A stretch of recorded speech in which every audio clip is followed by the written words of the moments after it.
I saw the Grateful Dead in this arena in 1987. I was seated right there. How weird.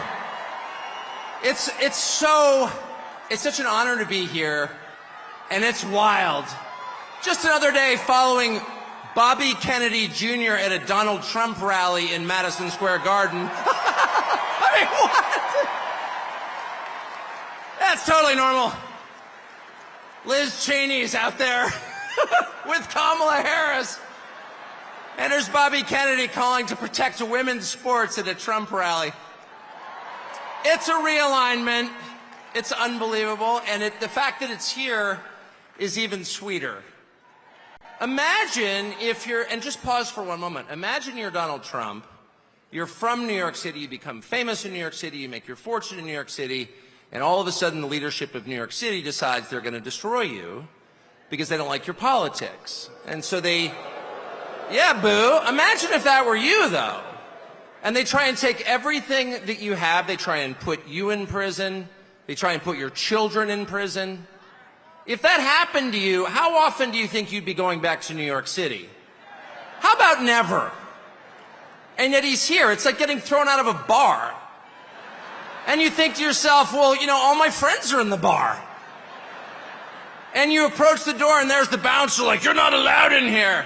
But from behind the bouncer, you hear the cheers of your friend, come on in! And the bouncer hangs his head in shame. Ugh. He's embarrassed that he's working for the man trying to keep the most popular person out of the bar.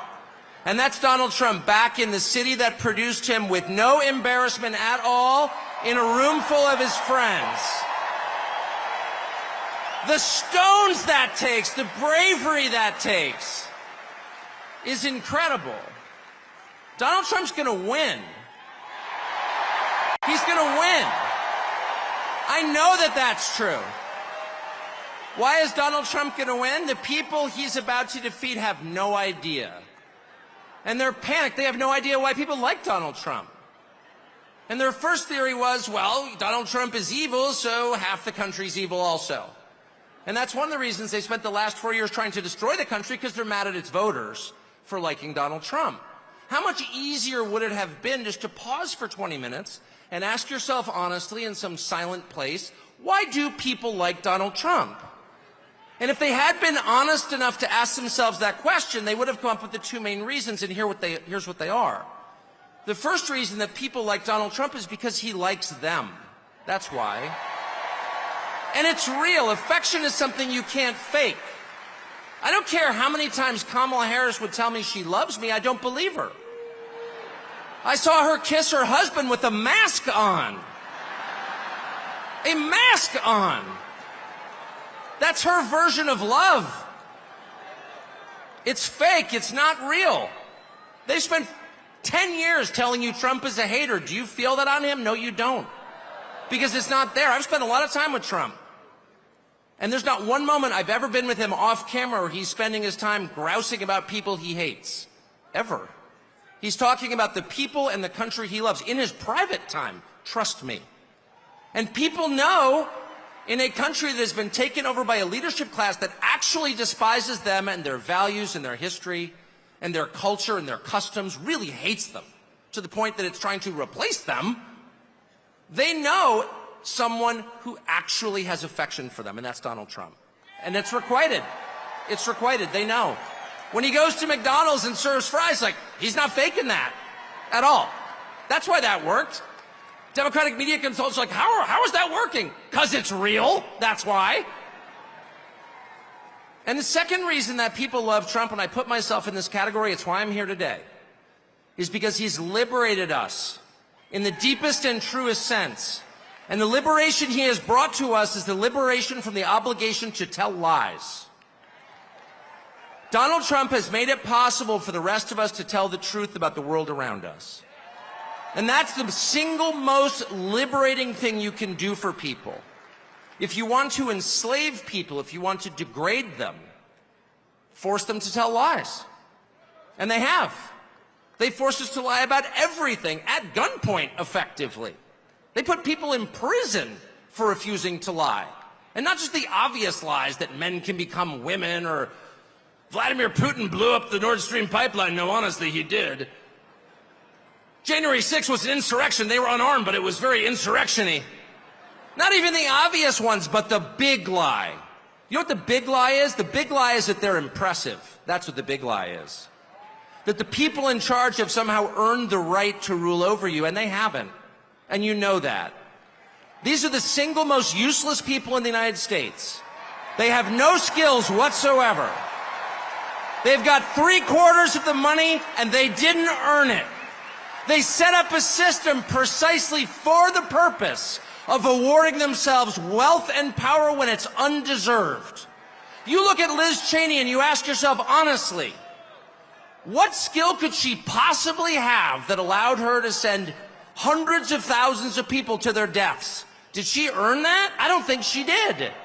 No fair system would make Liz Cheney powerful. No fair system would make Larry Fink rich.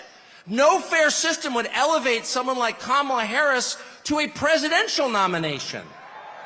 She's never been accused of doing anything useful. She has precisely no achievements. She's a nominee without getting a single vote.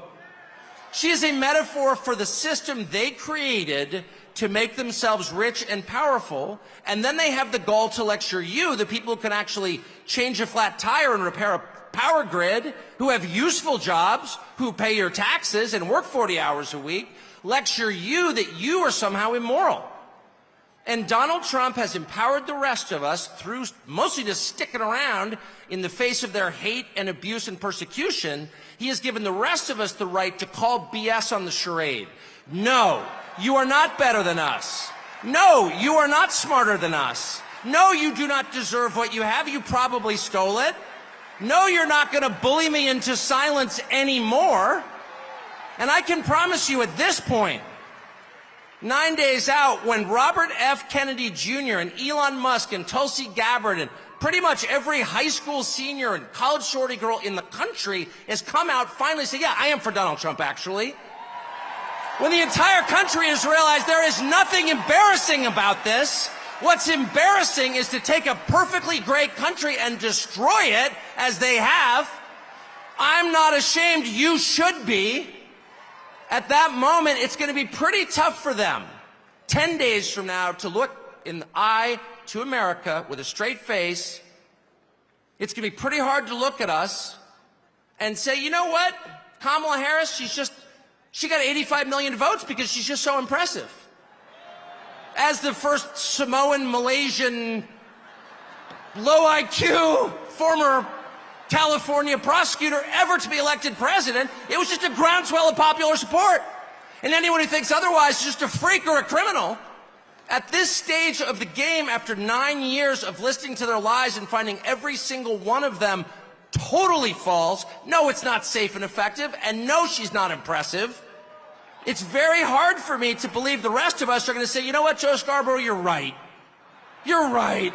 She won fair and square because she's just so impressive. I don't think so. And to me, that is liberation. It's the freedom to say what's obviously true as a free man and not a slave. And I just want to say thank you, Donald Trump, for that.